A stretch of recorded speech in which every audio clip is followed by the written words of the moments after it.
Okay, what number am I on? You're on number 4. Really? Yeah. Oh my goodness, number 4. God, I like so many movies. Okay, number 4 is gonna have to be Last Night by Don McKellar. I like that. My favorite. That's a brilliant movie. What I know. It's a totally brilliant movie, and it has Sandra Oh in it, and everyone knows who she is now because she's on Grey's Anatomy. So, this is before she was. This is when she was still Canadian.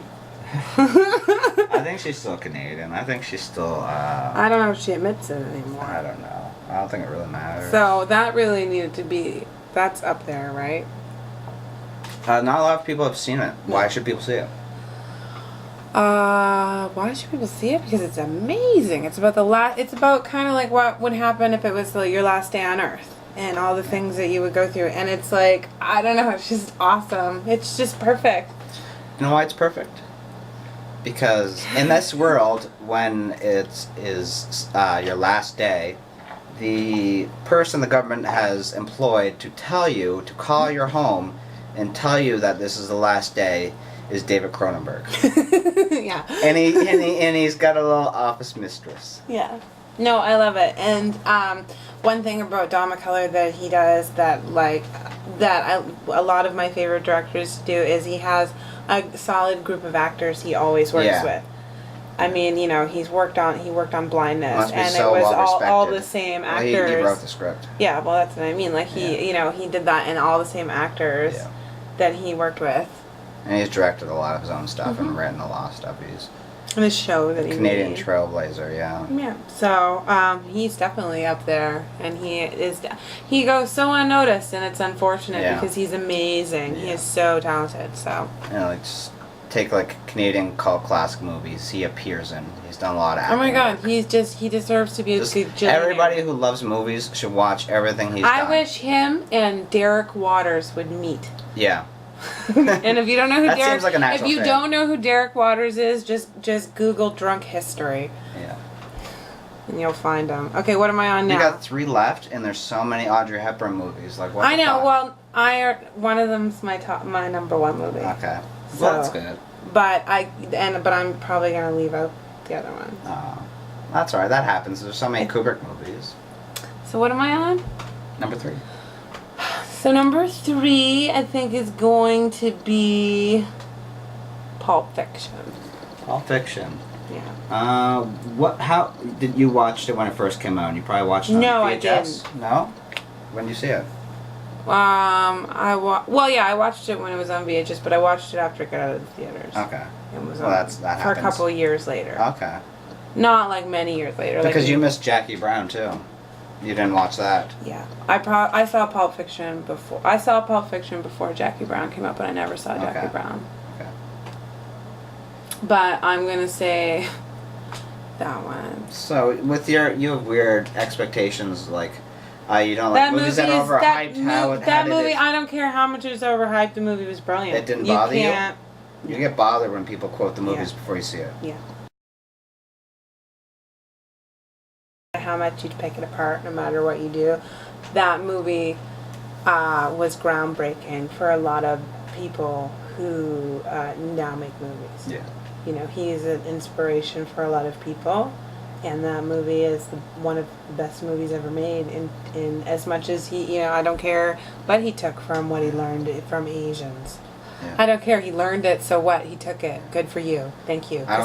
Because guess what? Now a million other people are out there taking from you, learning from you. I don't care how many famous directors are influenced by Sam Peckinpah, but there are so many people want to be a director because of Quentin Tarantino in so many different countries. Exactly. He just shows how easy it could be. It's a genius. Yeah. He is. He has a gift. Whether he rips off every movie ever made. I don't look at it as he's ripping it off. That he takes and he learns and he collects, and that's what you do. That's how movies are made. You can't say that someone never stole Stanley Kubrick's shot. You can't say no one ever stole a Martin Scorsese shot. Well, you can't say they didn't steal stuff. Right. Well, exactly, and you can't say that they didn't steal from somebody else. That's what I'm saying.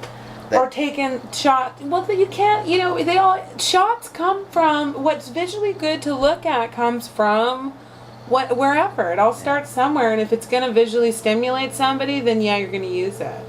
right? And you can have your own twist on it, and you can do whatever you want with it.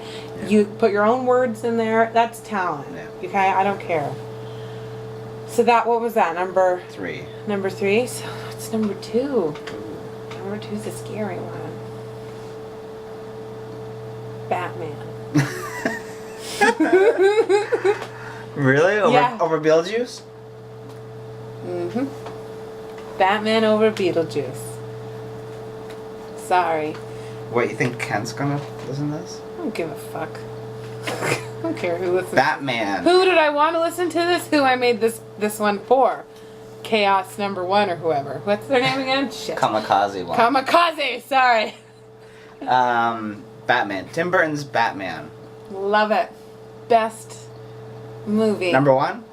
Why can't I talk about number 2? You bastard. Why can't you? You know what? Screw you. Screw you and your Dark Knight hard on.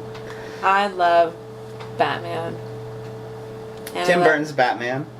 Genius. Michael Keaton's Batman. Michael Keaton is so good as Batman. Oh, he's so sexy. Oh, I love him. I would do him. I would do him even in his Beetlejuice outfit. He was so good in Gung Ho. I never saw it. Just track it down. Anyways, I don't care what anyone has to say. You can all suck a nut. Batman, number 2. Why do you like it so much? I don't know. Because it's like from my childhood and because I love it. And because I could watch it 1,000 times. It makes me laugh. Oh my god, doesn't it make you laugh? Just think about when you watch it. It's like when you watch Ghostbusters. It makes me think there must be nothing else on. You're such a fucking It makes me think, why am I still inside? You're so pretentious. I could be getting a suntan or shoveling. I have a suntan, and Batman is number 2 of all time. Excellent. I love it. I'm quite golden, thank you. And you know what? And I like it because I'm also wearing my Batman pajama pants. Okay. And number 1, of course, is Breakfast at Tiffany's. I'm such a girl. I've seen this like 15 times with you. I've seen it 1,000 times. I like it. I love it. I feel like it's my life sometimes. I wish I'd been in a Tiffany's. I wish I knew anything about jewelry so that I could feel. I don't feel that's necessary. Shut up. You just say that because you don't want to. Well, that's listen to that. Breakfast at Tiffany's is just one scene in the movie. Yeah, but I know, but it's what everything else that encompasses it and what it means. I know that scene embodies everything that's in there. Truman Capote wrote a genius stage play. If you want to talk about Truman Capote those is a people. genius. Genius. Love him. And I love Audrey Hepburn. Yeah, she's and Fred's pretty good. Fred. Everybody in it is great. Yeah. The whole cast is great. I don't know. I like movies that when you watch, even though they're serious, there's a little bit of comedy in there, and they really captured it really well, a little bit. And Audrey Hepburn is so adorable in it. She's adorable, and you just want to wrap her up in a package and keep her on your mantle. Yeah. So if you haven't seen it, you should. I don't care if you don't like romantic comedies. It's the best fucking movie out there. I think Genius. on our 2 lists, we've only reviewed 2 of these movies, and this is one of the movies we reviewed. Well, that's it.